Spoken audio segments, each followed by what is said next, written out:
سلم على رسوله الكريم أما بعد فأعوذ بالله من الشيطان الرجيم بسم الله الرحمن الرحيم والسابقون الأولون من المهاجرين والأنصار والذين اتبعوهم بإحسان رضي الله عنهم ورضوا عنه وأعد لهم جنات تجري تحتها الأنهار خالدين فيها أبدا ذلك الفوز العظيم سبحان الله. آمنت بالله صدق الله مولانا العظيم وبلغنا رسوله النبي الأمين الكريم ونحن على ذلك لمن الشاهدين والشاكرين والحمد لله رب العالمين. سبحان الله. إن الله وملائكته يصلون على النبي يا أيها الذين آمنوا صلوا عليه وسلموا تسليما. اللهم صل على سيدنا محمد وعلى آل سيدنا مولانا محمد وبارك وسلم صلاة وسلاما عليك يا سيدي يا رسول الله وعلى آلك وأصحابك يا سيدي يا حبيب الله. بلغ العلا بكماله كشف الدجى بجماله حسنت جميع خصاله صلوا عليه وآله يا صاحب الجمال ويا سيد البشر من وجهك المنير لقد نور القمر لا يمكن السماء كما كان حقه بعد الخدا بذلته قصة مختصر. سبحان اللہ. حضرات محترم صحابہ کرام رضوان اللہ تعالیٰ علیہم اجمعین، ان کے متعلق قرآن پاک کا اور احادیث مبارکہ آپ حضرات کے گوشت گزار کی. اللہ تبارک و تعالیٰ نے ان کی شان کو بیان فرمایا اور نبی کریم صلی اللہ علیہ وسلم نے ان کے مرتبے کو بیان فرمایا.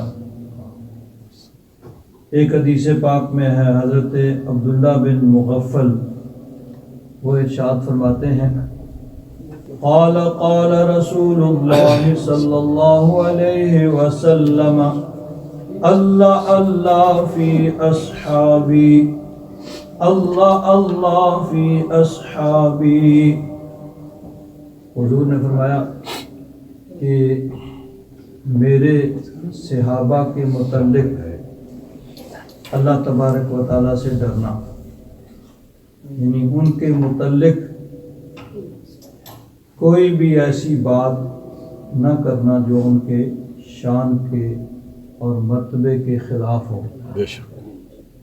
لا تتخذوهم غرضا من بعدی، فرمایا کہ میرے بعد تم ان کو نشانہ نہ بنا لینا، یعنی ان کی بے ادبی یا گستاخی نہ کرنا۔ فمن احبهم فبحبی احبهم، جو میرے صحابہ سے محبت کرتا ہے وہ میری محبت کی وجہ سے ان سے محبت کرتا ہے۔ بے شک بے شک۔ ومن ابغضهم فببغضی ابغضهم، اور جس نے ان سے بغض، عداوت، دشمنی، نفرت اپنے دل کے اندر رکھی، وہ اصل میں اس کے دل میں میری نفرت اور بغض ہے، اور اس کا اظہار صحابہ کرام سے ہو رہا ہے۔ حضور نے فرمایا کہ صحابہ سے محبت میری محبت ہے، جو میرے صحابہ سے محبت کرتا ہے میری محبت کی وجہ سے کرتا ہے، یعنی اس کے دل کے اندر میری محبت ہے جس کی وجہ سے وہ میرے صحابہ سے محبت کر رہا ہے۔ اور اگر میرے صحابہ سے کوئی بغض رکھتا ہے، نفرت اور عداوت رکھتا ہے، تو اس کی وجہ بھی یہ ہے کہ اس کے دل میں میرے لیے کوئی محبت نہیں ہے بلکہ نفرت ہے، عداوت ہے، دشمنی ہے، تو اس وجہ سے وہ میرے صحابہ سے وہ بغض رکھ رہا ہے۔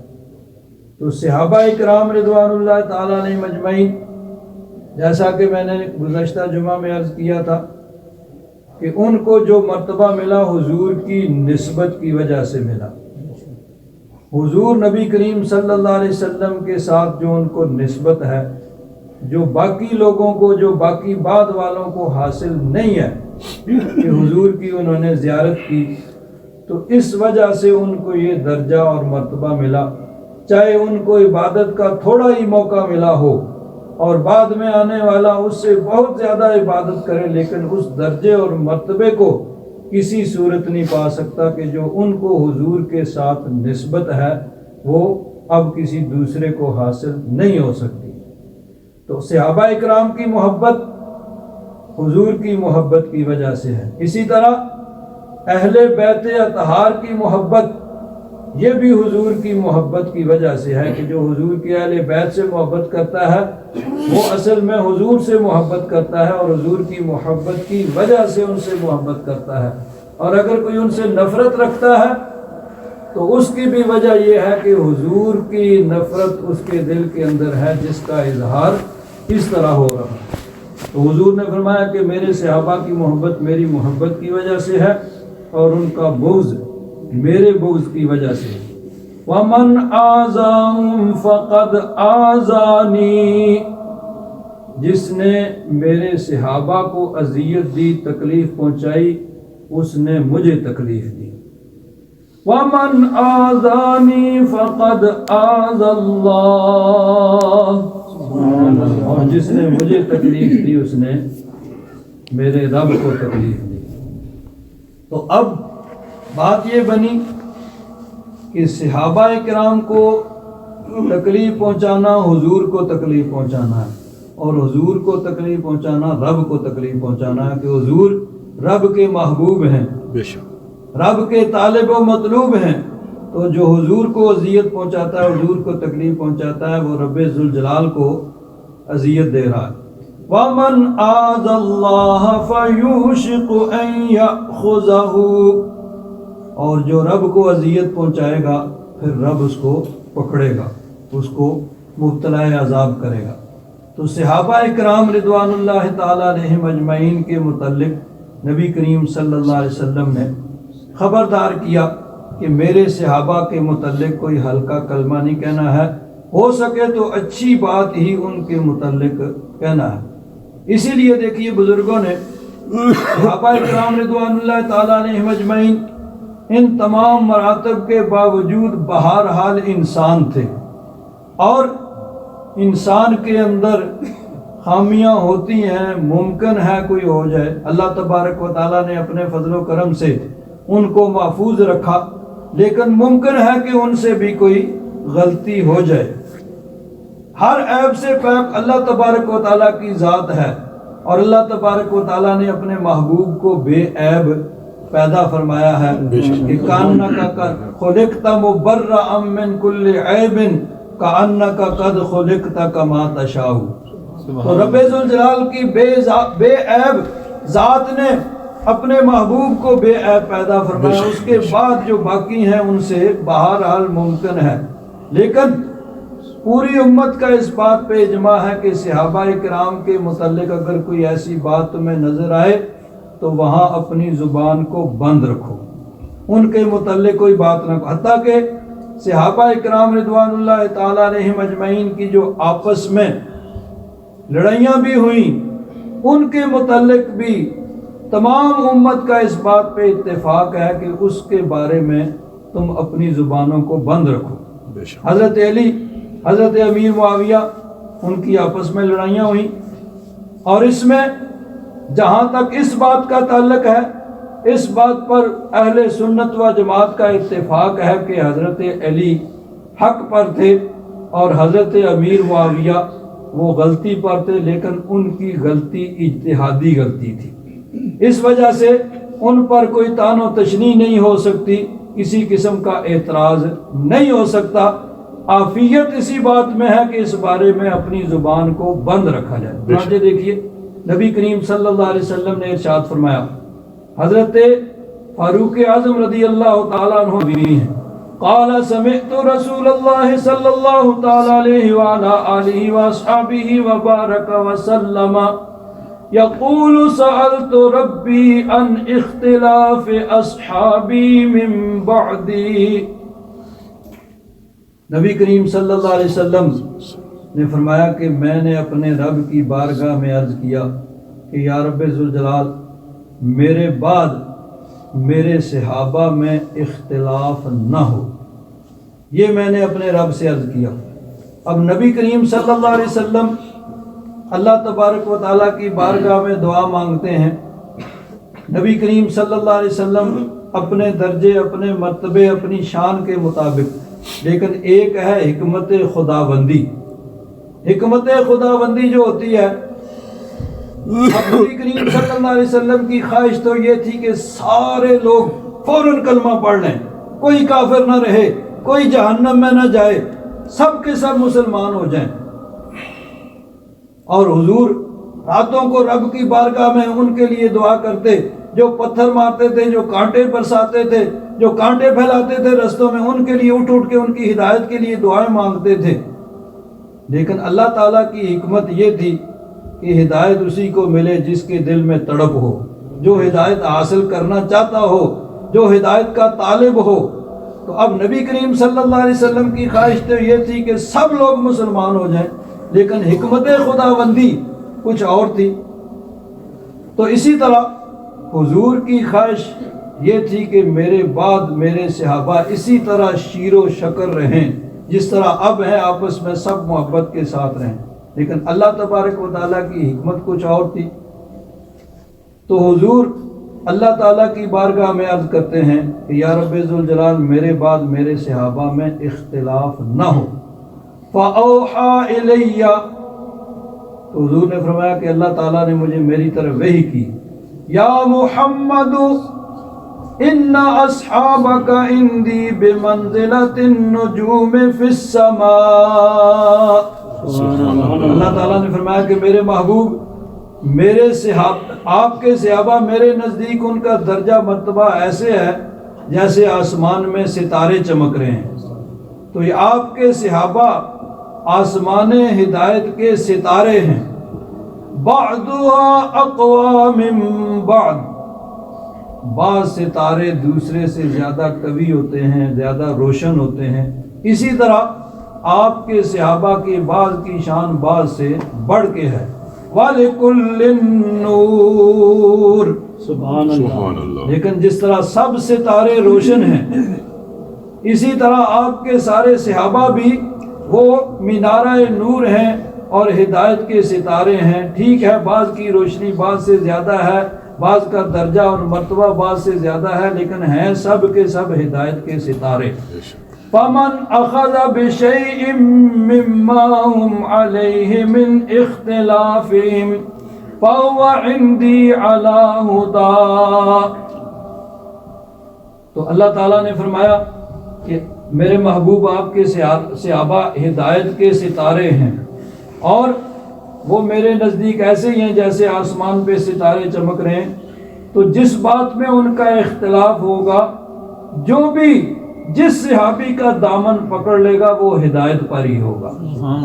یہاں یہ یاد رکھیں کہ اختلاف دو طرح کا ہوتا ہے، ایک ہے فروعی اختلاف جو صحابہ اکرام رضوان اللہ تعالیٰ علیہم اجمعین میں ہوا، اور اس کے بعد وہ پھر آگے ائمہ مجتہدین میں بھی ہوا۔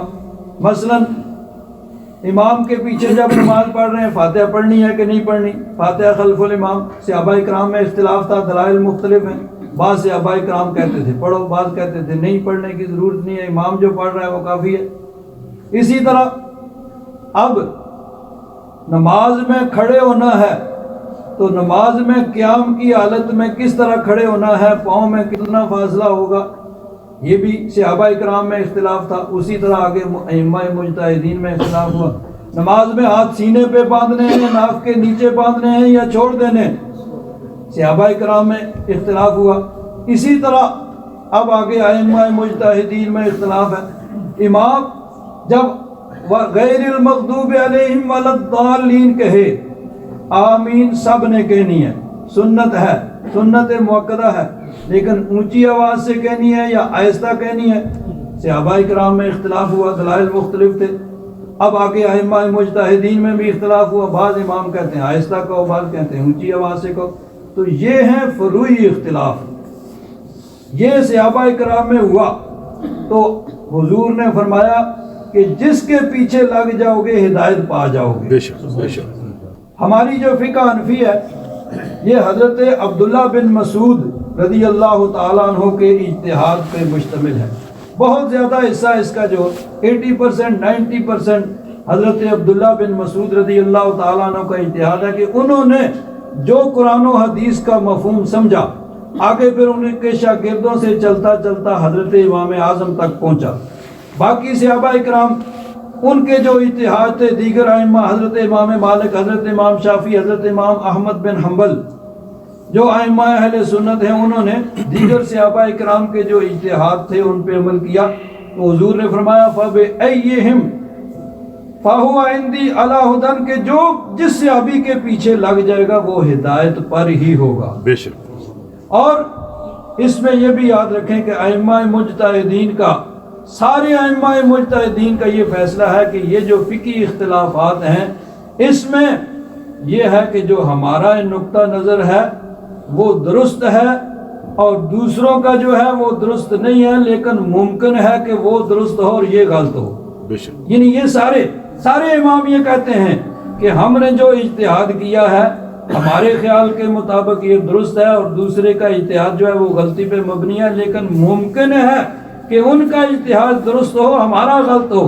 یہ حضرت امام اعظم بھی کہتے ہیں، حضرت امام شافعی بھی کہتے ہیں، اور حضرت امام احمد بن حنبل، امام مالک، سارے یہی کہتے ہیں۔ جہاں تک اصولی باتوں میں اختلاف ہے، عقائد کے اندر صحابہ اکرام کے اندر کوئی اختلاف نہیں تھا، بلکہ سارے صحابہ اکرام رضوان اللہ تعالیٰ علیہ مجمعین کے سارے عقائد ایک جیسے تھے، اور صحابہ اکرام سے آگے تابعین، تبع تابعین اور صلحاء امت 1400 سال سے جو چلا آ رہا اہل سنت و جماعت کا نقطہ نظر یہی صحابہ اکرام کا اختلاف تھا۔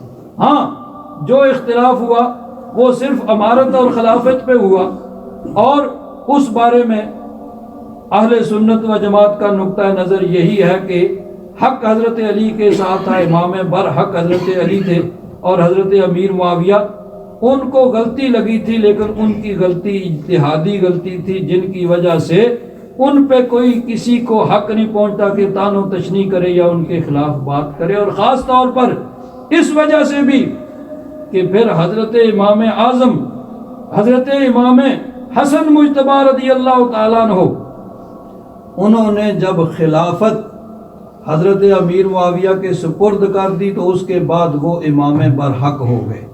تو جب خود حضرت امام حسن مجتبی نے ان کو اپنا امام اور خلیفہ تسلیم کر لیا تو اب اگر کوئی اہل بیت سے محبت کرنے والا ہے تو اس کو تو حق نہیں پہنچتا کہ حضرت امیر معاویہ کے خلاف کوئی لب کشائی کرے، زبان درازی کرے، لیکن اگر کوئی کرتا ہے تو اس کا مطلب یہ ہے کہ اس کے دل میں اہل بیت کی بھی محبت نہیں ہے، وہ صرف اپنی خواہش کا تابع ہے۔ تو بہرحال حضور نے فرمایا کہ جس کے تم پیچھے لگ جاؤ گے، جس کے فالو کرو گے، میرے صحابی کو تم ہدایت پا جاؤ گے۔ بے شک قال رسول اللہ صلی اللہ علیہ وسلم اصحابی کالنجوم فبأیہم اقتدیتم اہتدیتم، میرے صحابہ ستاروں کی مانند ہیں، جس کی بھی اقتداء کرو گے، جس کو جس کے پیچھے لگ جاؤ گے، ہدایت پا جاؤ گے۔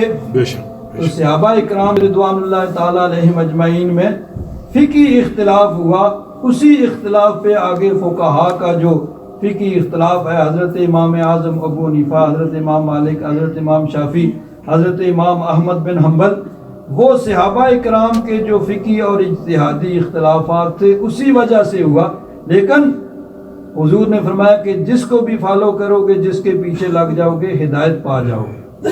اور صحابہ اکرام رضوان اللہ تعالیٰ علیہ مجمعین، انہوں نے دین کی خاطر کتنی مشکلات کو برداشت کیا اور تکلیفیں اٹھائیں، اور کس طرح کا دینی جذبہ ان کے اندر موجود تھا۔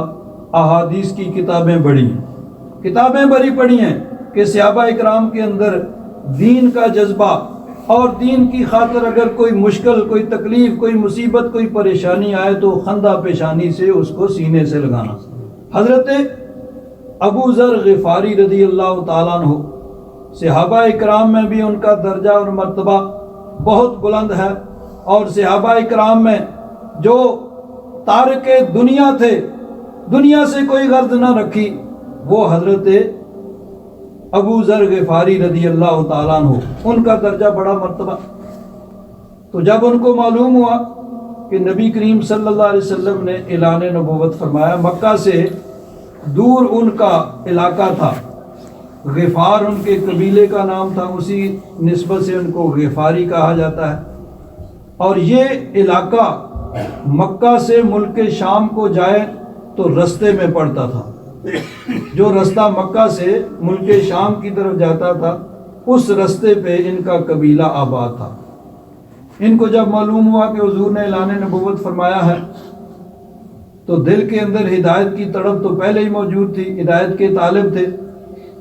انہوں نے اپنے بھائی کو بھیجا کہ جاؤ مکہ جا کے دیکھ کے وہ جو اعلان نبوت جنہوں نے کیا، جو کہتے ہیں میں نبی ہوں، ان کے احوال ذرا مشاہدہ کرو کہ وہ کیا کہتے ہیں اور ان کے حالات کیسے ہیں، ان کی سیرت، ان کا کردار کیسا ہے، اور وہ کس چیز کا حکم دیتے ہیں۔ ان کے بھائی آئے مکہ میں، کچھ دن ٹھہرے، احوال کا مشاہدہ کیا، اور واپس جا کے انہوں نے ایک سرسری سی رپورٹ ان کو پیش کی کہ اچھے آدمی ہیں اور اچھی بات کا حکم دیتے ہیں۔ تو ان کی تسلی نہ ہوئی، خود رخت سفر باندھا، مکہ مکرمہ آ گئے۔ مکہ مکرمہ میں پہنچے، حرم شریف میں آ گئے۔ حرم شریف مرکزی جگہ تھی۔ اب نبی کریم صلی اللہ علیہ وسلم کو جانتے نہیں تھے اور کسی سے پوچھنا مناسب نہ سمجھا کہ ہو سکتا ہے جس سے پوچھ رہا ہوں وہی مخالف ہو تو کوئی مصیبت کھڑی ہو جائے۔ دن بھر حرم شریف میں رہے، لوگوں کو دیکھتے رہے، لیکن پتہ نہیں چلا نبی کریم صلی اللہ علیہ وسلم کے متعلق۔ جب شام ہوئی سب لوگ اپنے اپنے گھروں کو چلے گئے۔ حضرت علی کرم اللہ تعالیٰ وجہ کریم نے دیکھا کہ ایک مسافر ہے، کہیں دور سے آیا ہے، کوئی اس کا جاننے والا یہاں نہیں ہے کہ جو اس کو اپنے گھر میں لے جائے، کھانا کھلائے، تو اس لیے بیچارہ حرم شریف میں ٹھہرا ہوا ہے۔ حضرت علی اس کو اپنے گھر لے گئے، کیونکہ مسافروں اور بے سہارا لوگوں کی مدد کرنی تو گویا ان کی گھٹی میں یہ چیز پڑی ہوئی تھی، اور عرب ویسے بھی بہت مہمان نواز ہوتے ہیں۔ تو حضرت علی ان کو گھر لے گئے، کھانا کھلایا اور ان کو سونے کے لیے بستر دیا، لیکن پوچھا نہیں بھائی تم کہاں، کون ہو، کہاں سے آئے ہو، کیوں آئے ہو، کیا وجہ ہے۔ ٹھیک ہے بھائی کوئی کام آیا ہوگا۔ رات وہاں ٹھہرے، صبح پھر حرم شریف میں آ گئے۔ دن بھر ایسے ہی گزر گیا۔ خود پتہ نہیں چلا، کسی سے پوچھنا مناسب نہیں سمجھا۔ جب شام ہوئی سب لوگ اپنے گھروں کو چلے گئے، حضرت علی نے دیکھا بھئی ہے تو مسافر، اور بظاہر جس کام کے لیے آیا تھا کام آج بھی اس کا نہیں ہوا ہے، اسی لیے یہاں ٹھہرا ہوا ہے۔ حضرت علی ان کو پھر گھر لے گئے، کھانا کھلایا، رات کو رات بسر کرنے کے لیے ان کو جگہ دی، بستر دیا۔ صبح اٹھے پھر حرم شریف میں آ گئے۔ تیسرا دن بھی ایسا ہی گزر گیا، شام کو سب لوگ اپنے گھروں میں چلے گئے، حضرت علی نے دیکھا بھئی مسافر ہے۔ دوسرا دن بھی تیسرا دن بھی گزر گیا، بظاہر جس کام کے لیے آیا وہ پورا نہیں ہوا۔ پھر گھر لے گئے اور پھر پوچھا بھئی کس کام کے لیے آئے ہو سکتا ہے میں تمہاری کوئی مدد کر سکوں۔ تو حضرت ابو ذر غفاری رضی اللہ تعالیٰ عنہ نے فرمایا بھئی کام تو بڑا اہم تھا، لیکن کسی کے سامنے اس کا اظہار کرنے سے ڈرتا ہوں، تو تم قسم دو کہ جو کچھ میں پوچھوں گا تم صحیح بتاؤ گے، چاہے تم موافق ہو، مخالف ہو، دوست ہو، دشمن ہو، جو بھی ہو، بات درست کرو گے۔ حضرت علی نے فرمایا بھئی پوچھو، کیا پوچھتے ہو؟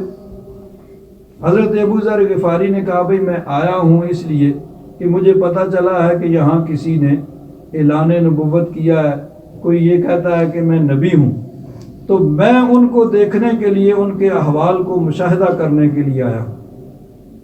حضرت علی نے فرمایا کہ بالکل درست تم نے سنا ہے اور صحیح سنا ہے، اور صحیح جگہ پہ بھی آئے ہو۔ وہ اللہ کے نبی ہیں، اللہ تبارک و تعالیٰ نے ان کو نبی بنا کے بھیجا ہے، اور اللہ تبارک و تعالیٰ نے ان پہ اپنی کتاب نازل فرمائی ہے، وہ نیکی کا حکم دیتے ہیں، برائی سے روکتے ہیں۔ حضرت علی رضی اللہ تعالیٰ عنہ نے ان کو نبی کریم صلی اللہ علیہ وسلم اور دین اسلام کے متعلق پوری معلومات فراہم کی۔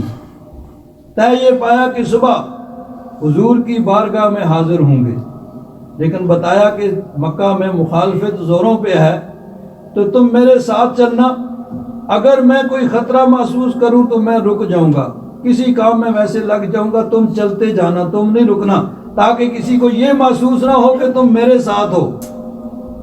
چلتے چلتے حضور کی بارگاہ میں حاضر ہوئے، حضور کے چہرہ انور کی زیارت کی۔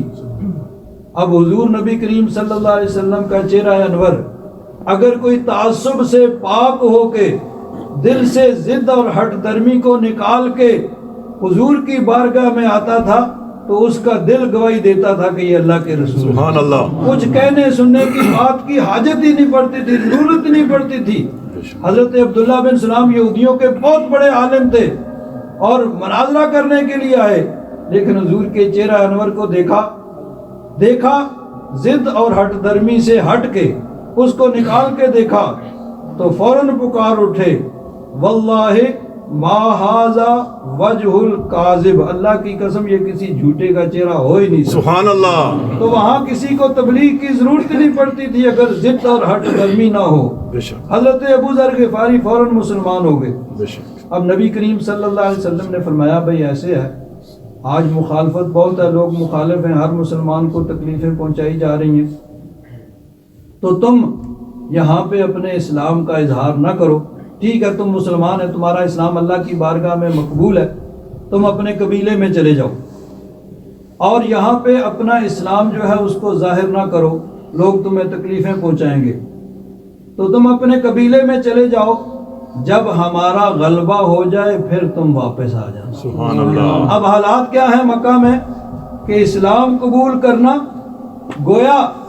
اپنے آپ کو مصائب اور تکالیف کے لیے پیش کرنا ہے، مصیبتوں کو دعوت دینا ہے، لیکن حضور جانتے ہیں کہ یہ وقت گزر جائے گا، یہ عارضی وقت ہے، اللہ تبارک و تعالی اسلام کو غلبہ عطا فرمائے گا۔ بے شک، هو الذی ارسل رسولہ بالہدی ودین الحق لیظہرہ علی الدین کلہ، سبحان اللہ، اللہ وہ ہے جس نے اپنے محبوب کو بھیجا بے شک، دین حق، هو الذی ارسل رسولہ بالہدی ودین الحق، ہدایت کے ساتھ اور دین حق کے ساتھ، لیظہرہ علی الدین کلہ، تاکہ اسے تمام ادیان پر غالب کر دے۔ سبحان اللہ، سبحان لیکن اس وقت حالات ایسے نہیں تھے، تو حضور نے فرمایا تم چلے جاؤ، جب ہمارا غلبہ ہو جائے تم آ جانا۔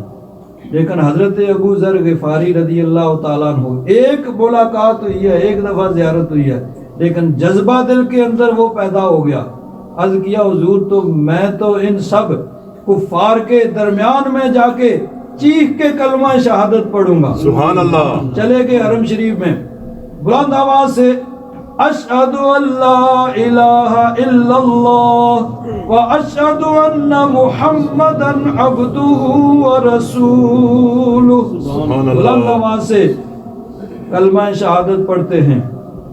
اب کافروں نے دیکھا مسافر ہے، اکیلا ہے، کون پوچھے گا، سب طرف سے ٹوٹ پڑے مارنے کے لیے، پیٹنے کے لیے، سب مار پیٹ رہے ہیں. قریب تھا کہ ان کی روح پرواز کر جاتی. حضرت عباس وہ بظاہر ابھی تک مسلمان نہیں ہوئے تھے، لیکن انہوں نے یعنی دل کے اندر حضور کی حمایت موجود تھی، لیکن بظاہر ابھی انہوں نے اپنے اسلام کا اظہار نہیں کیا تھا. تو وہ آئے، انہوں نے چھڑایا، اور چھڑایا اس لیے نہیں کہ مسلمان ہے چھوڑ دو.